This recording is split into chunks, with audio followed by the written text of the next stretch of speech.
Greetings, this is the Grumpy Old Slan, and today we're going to look at the 5th level spells in Unearthed Arcana. So as we can see, there's 16 spells listed, out of which 6 are new, and those are the 6 we're going to look at. So the first spell is Airwalk.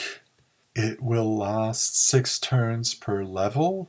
And interestingly enough, for a Cleric spell, the casting time is only 1 segment. This spell enables the Cleric to tread upon air just as if it were solid ground. Moving upwards is similar to walking up a hill, and the more steep the ascent, the slower the rate of movement. Ascending at a 45-degree angle is done at 1/2 normal movement. A 60-degree angle reduces movement to 1/4 of normal, and traveling straight upwards can be done at 1/8 the normal rate. Similarly, rapid descent is possible, almost as if the Cleric were running downhill. Invert the above proportions so that traveling straight downwards can be done at 8 times the normal movement rate, or, of course, at any slower rate the traveler desires. An air-walking creature is always in control of his or her movement rate. Someone traveling straight down at a rapid rate can stop on a copper piece to avoid crashing into the ground or some other solid object. Someone attempting to airwalk while a gust of wind spell is in effect in the same area will move at 1/2 the usual rate if going into the gust, or twice the usual rate if traveling in the same direction. The spell can be placed upon any creature touched, up to and including one of giant size.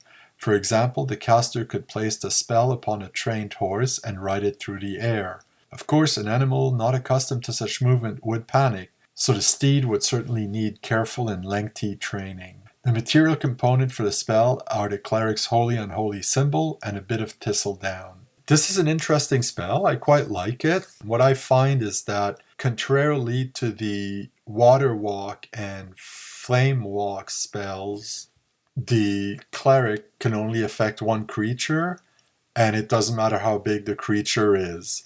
Whereas with those other spells, you could affect one human-sized creature, and as the Cleric leveled up, he could eventually affect 2, or a larger creature whose total mass was the equivalent of 2 people. Similarly, when they can affect one human-sized creature, they could affect, say, 2 or more smaller creatures, so maybe you could affect 2 halflings. So I would be tempted to do that for this spell. I feel that the mass of the creature or creatures affected would be even more important for a spell that lifts these creatures up in the air and allow them to walk around in the air. There's a mention of the effects of a gust of wind spell affecting the movement rate. I would add that any strong wind will also affect the movement rate in a similar fashion. It doesn't need to be a magical wind. But otherwise, I quite like this spell. The tweaks I would do are more to keep it consistent with the other walking spells that are in this book. The wind, to me, is just common sense. If a magical gust of wind will affect the airwalker, there's no reason a regular wind would not. Animate Dead Monster. This spell enables the caster to animate one humanoid or semi-humanoid skeleton or corpse for every 2 levels of experience which he or she has attained. The Dwemer animates the remains and empowers the caster to give commands. Direct commands or instructions of up to about 12 words in length will be obeyed by the skeletons or zombies animated. CF Animate Dead spell. Monster types which can be animated by this spell include, but are not limited to, apes, carnivorous and giant, bugbears, ettins, giants, all varieties, ogres and trolls, all varieties.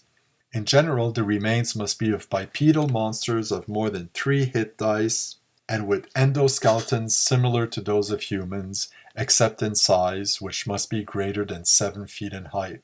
Corpses animated by this spell are treated either as monster zombies, see Monster Manual 2, or else as normal living creatures of the same form if that creature type normally has less than 6 hit dice.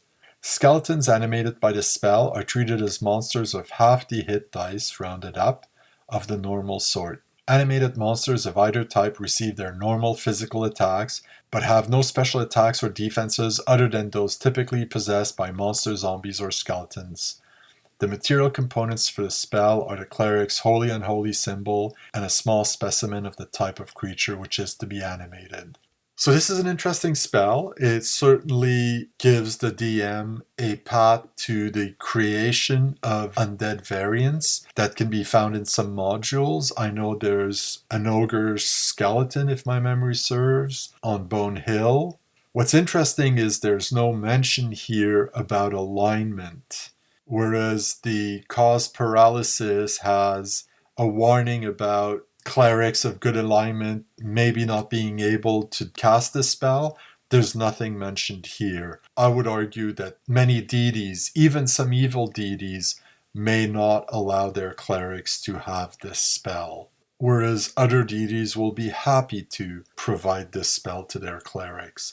Now, one of the interesting options is trolls, and considering that trolls regenerate all the time, and can only be killed by acid or fire, essentially, or at least that's how I've run them in my world, I would rule you cannot have troll zombies, since if there's a corpse left, they will reassemble and reanimate again. But that's the way I run them. Other DMs might rule this differently. I like the spell, but I think it's more one of those DM spells to explain how some undead are in the world, and I would only probably allow very few clerics of certain specific religions to cast this spell. The next spell is Golem. In order for the spell to operate, the cleric must first construct the form of the golem to be made. The cleric must do this personally and then place a prayer spell upon the construction.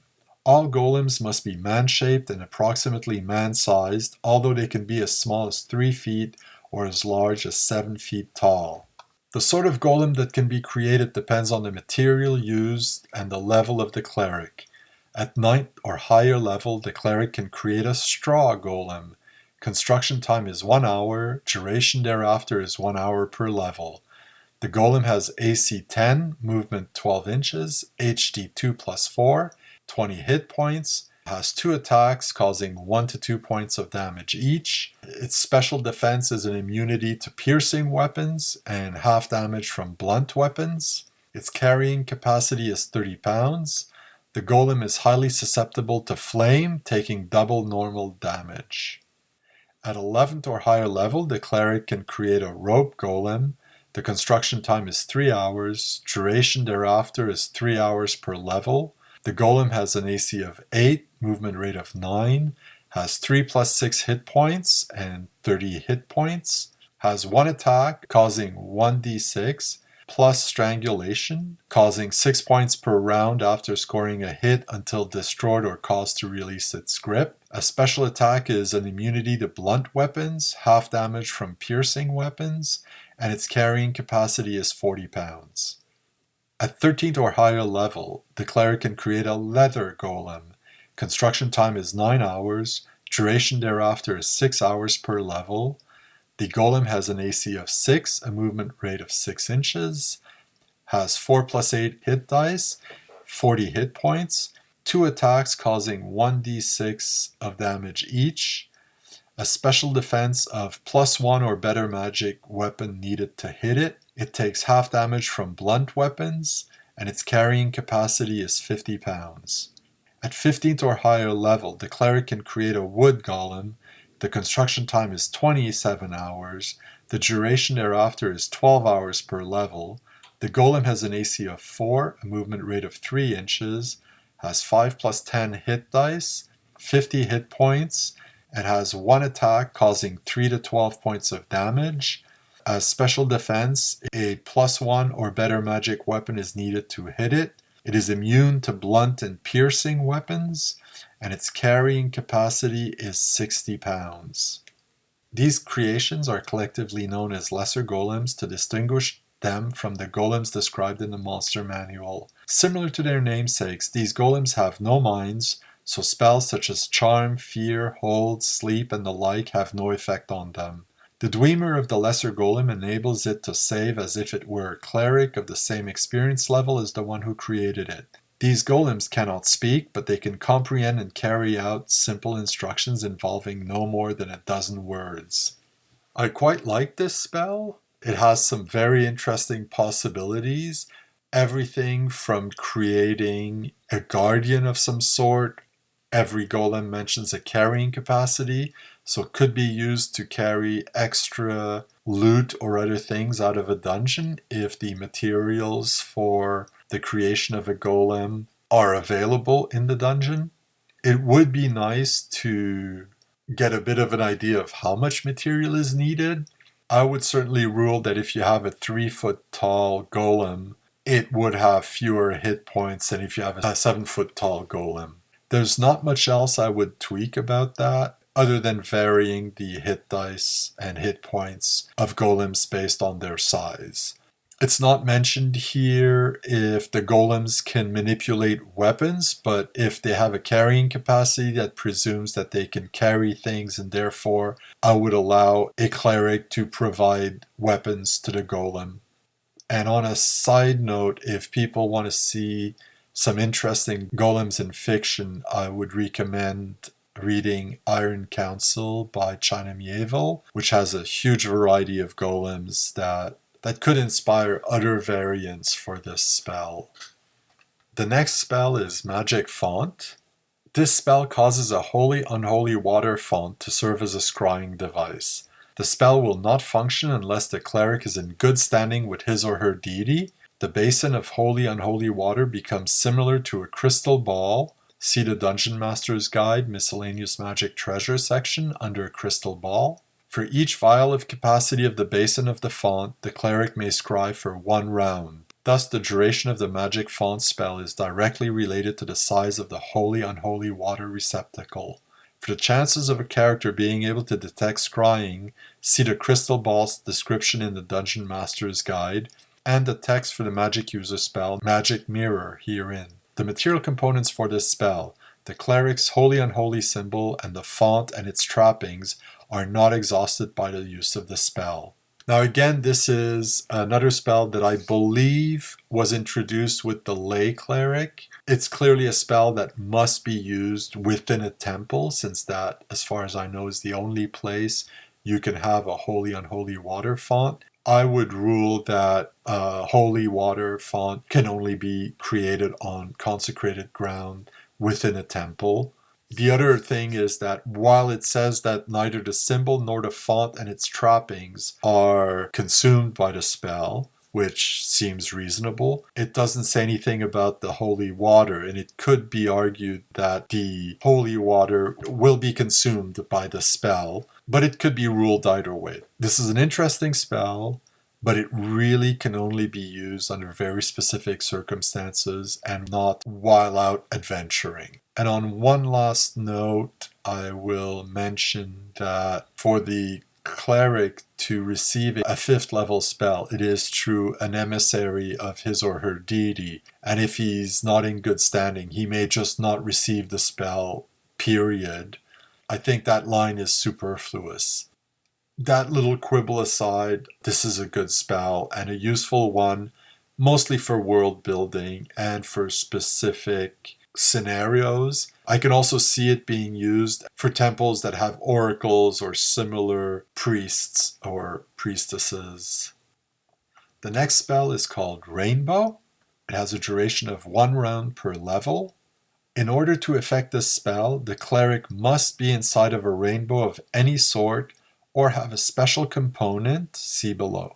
The rainbow spell has 4 applications, and the cleric is able to decide which one is desired at the time of casting. These applications are Bow.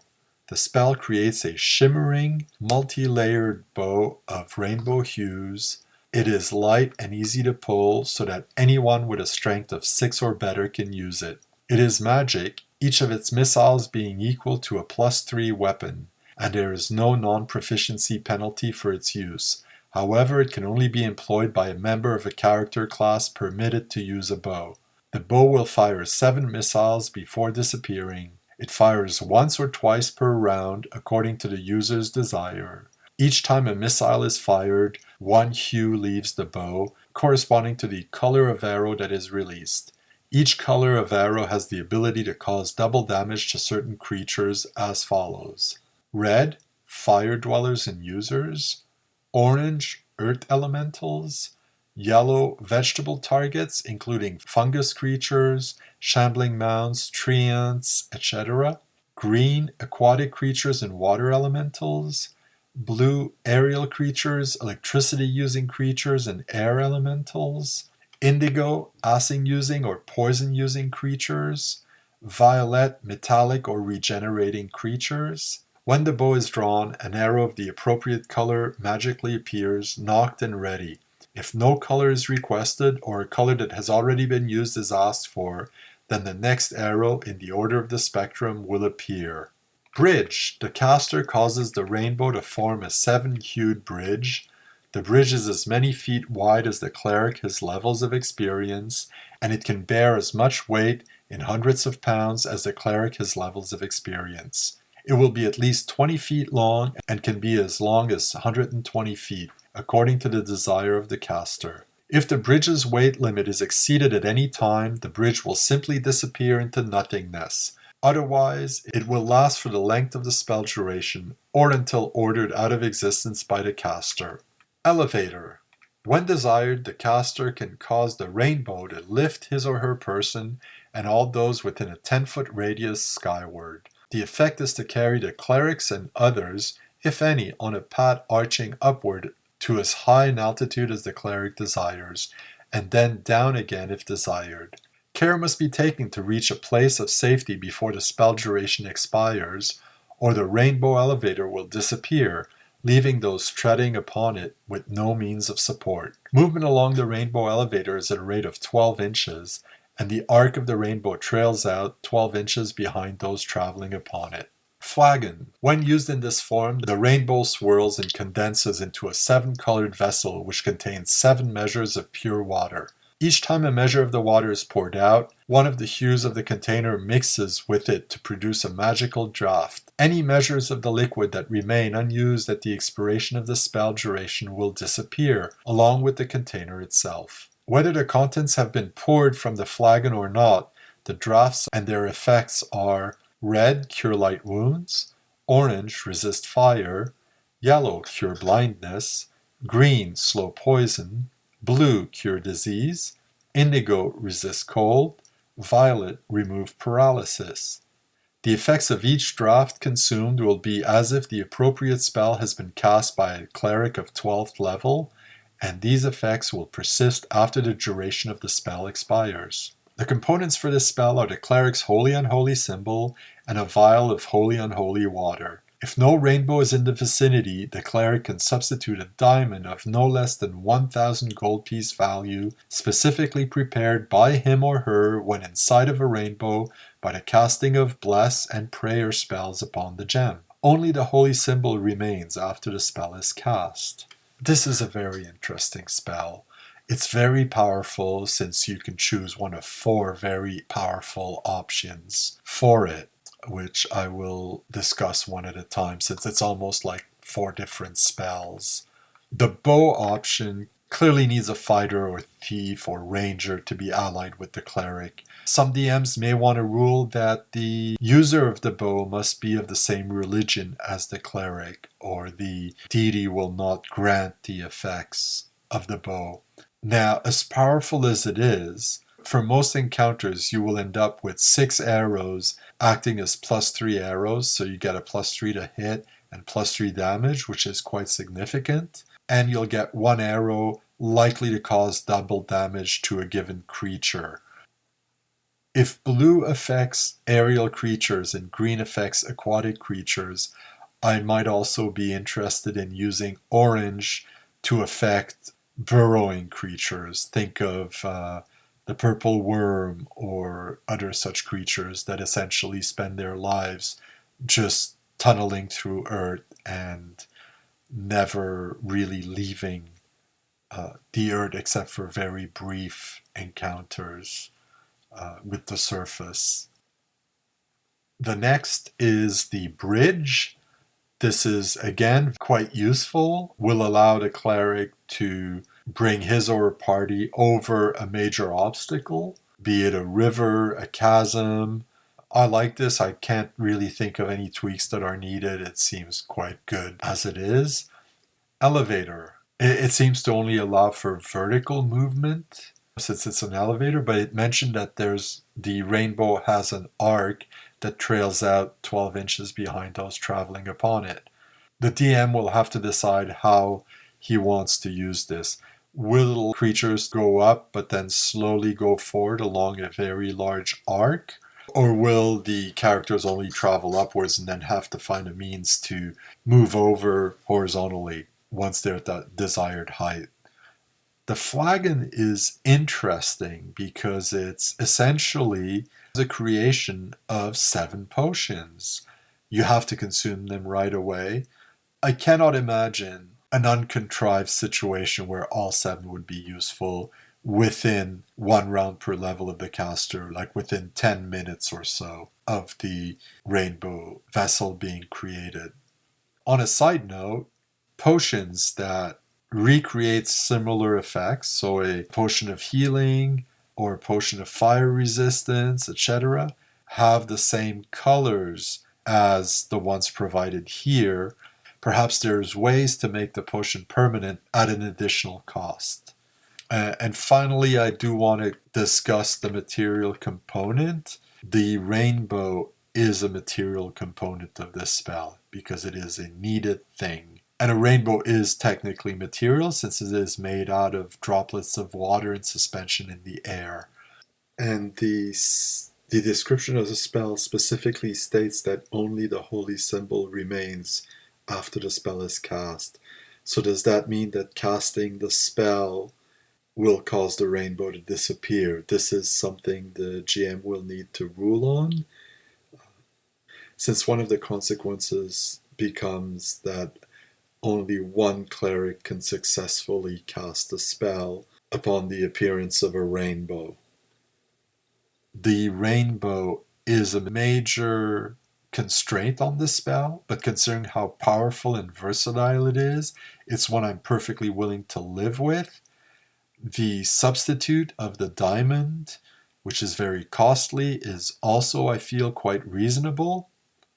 I'd have to look at the outdoor survival guide, the wilderness survival guide, to see if there's anything about rainbow in the weather. And if not, the DM may need to roll the probability of there being a rainbow after a rainfall or at any other given time. This is a good spell. I liked it. I may have a few tweaks here and there for the different variants of it, but I think they're more to suit my style. Other GMs may agree or disagree with this. I'd be interested to know what you think of this spell. It's a very different spell. And the last spell is Spike Stones. It will last 3 to 12 turns plus 1 turn per level. It will affect 1 square inch per level. The Spike Stones spell causes rock to shape itself into long, sharp points which tend to blend into the background. It is effective on both natural rock and work stone. The spike stones serve to impede progress through an area or actually inflict damage. If an area is carefully observed, each observer is 25% likely to notice the sharp points of rock.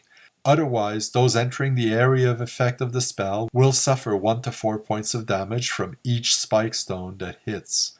Success of such attacks determined as if the caster of the spell were actually engaging in combat. Those entering the area are subject to attack immediately upon setting foot in the area and upon each step taken therein afterwards. The initial step will be sufficient to allow the individual to become aware of some problem only if the initial attack succeeds. Otherwise, movement will continue and the spike stones will remain unnoticed until damage occurs. Charging or running victims will suffer 2 attacks per inch of movement rate over the area of effect after initial damage is taken before being able to halt. Others will suffer but 1 additional attack-like check. Those falling into pits so affected by spike stones will suffer 6 such attack-like checks, each made at +2 probability to hit for each 10 feet of distance fallen, and on +2 damage inflicted per 10 feet of distance fallen. Spike damage being in addition to falling damage. The material component of this spell is 4 tiny stalactites. There's not much to tweak, though falling into a pit will give you 6 attacks. You shouldn't have 6 for every 10 feet fallen, because however far you fall, you're not going to hit a larger area at the bottom of the pit. I would rule that falling down a pit, you get 6 attacks. That's it.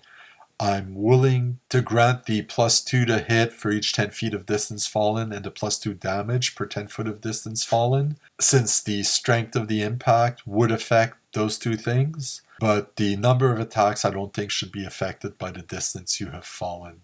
Also, if there's 1 spike per square foot, 2 attacks per inch of movement rate over the area of effect after the initial damage is taken, before being able to halt. Somebody running obviously will take a longer distance to stop than somebody walking, especially somebody walking cautiously. I would rule that perhaps something like a quarter of the movement speed is the distance you've covered in feet. So if you run at a movement speed of 24 inches, so twice the normal walking rate, a quarter of this is 6. You needed 6 feet to stop, so after you've suffered damage, your momentum carries you another 6 feet. To me, that's just verisimilitude.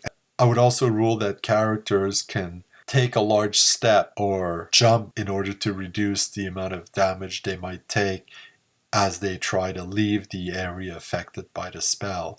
Another great spell for delaying pursuit, especially because it lasts at least 2 hours. So delay of relatively close pursuit.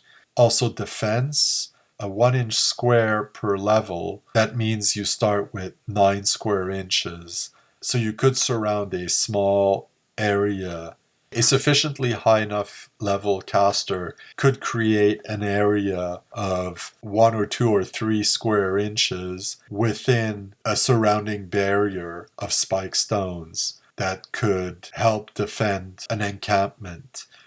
It could also be quite useful in a siege-like situation. Another good spell. Let us quickly recap. I don't think there's any duds for this level. Airwalk is interesting, though I would tweak it to be more consistent with both Flame Walk and Water Walk. Animate Dead Monsters, more of a DM spell than a player spell, fills in world building. Golem could be expanded in fun ways. I would also perhaps even add that golems made out of materials associated with particular deities may be better than otherwise. For example, a rope golem made by a god of seafaring. Magic Font, not the best spell for adventuring, of course, but one that could be very useful during the investigation or information gathering phase of play. Rainbow, very powerful spell, though with some serious constraints to balance it out. I like it. And Spike Growth, also another fun and interesting spell that I quite liked. 6 out of 6 for 5th level spells. This is so much better than some of the previous levels. Let's hope this trend continues with the rest of the spells. This has been the Grumpy Old Slan, looking at 5th level Cleric spells in Unearthed Arcana, and I'll see you next time.